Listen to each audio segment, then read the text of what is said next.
Hi, I'm Taylor from IFAS Extension in Alachua County, and I'm the Environmental Community Horticulture Agent. Have you ever visited any gardens or parks that you always remember that you've had so much fun at? Whether it be like here in Gainesville or Alachua County, like Sweetwater Wetlands Park, or maybe even Depot Park, Hogtown Creek Park, or maybe some of the other parks where you're just kind of strolling through, Kanapaha Botanical Gardens, or some of the state parks like Dudley Farms. But one of the neat things about them, if you think about them, they've all been planned. They've all been designed. Think about some of the bigger parks and gardens that we maybe even think about, like Central Park in New York City. Did you know that every single plant, every single tree, every single rock has been planned and where will go in the landscape? There is this famous guy, his name is Frederick Law Olmsted, and he is considered was the founder of American landscape architecture.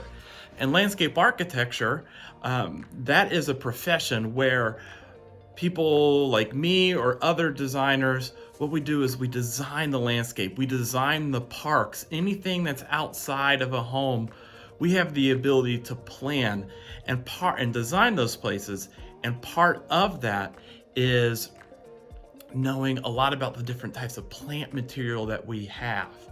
Sometimes, when we're doing designs, we need to know what plants do well in certain places, which ones do not, and how can we use plants to our advantage, whether it be able to create shade or maybe frame different views or to highlight different areas or hide different areas. Plants have the amazing ability to be used in a landscape in such a creative and innovative way.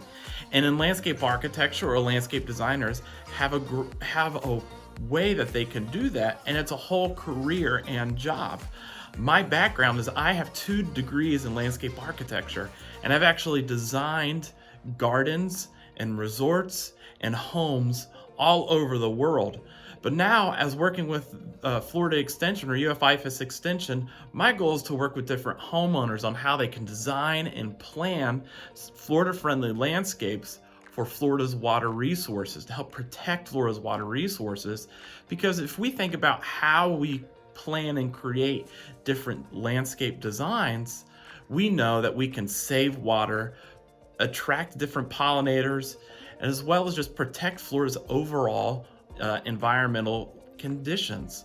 So what I want to do today is let's think a little bit about landscape design. One of the things that we can always design for are pollinators. It's a really easy thing that we can do around our homes, because pollinators like our butterflies, bees, hummingbirds, moths, they all need food.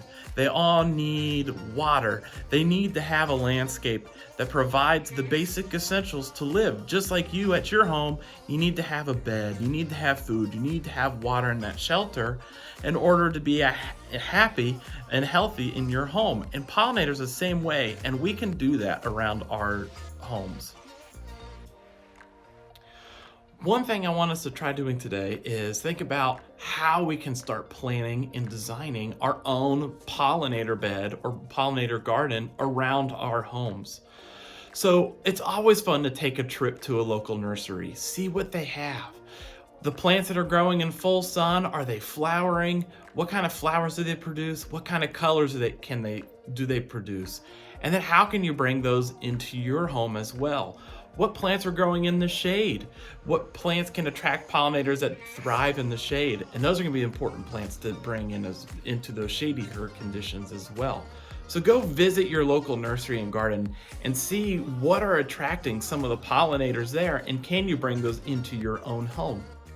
Let's talk a little bit about how you can do your own landscape design or design your landscape for pollinators. So the first thing you need to do is just get out a piece of paper, some scratch paper, pencils, and just start drawing out your ideas. I always recommend starting off with drawing where your property boundaries are, where your fences are, where the home is, the driveway, just so you can have a good starting point.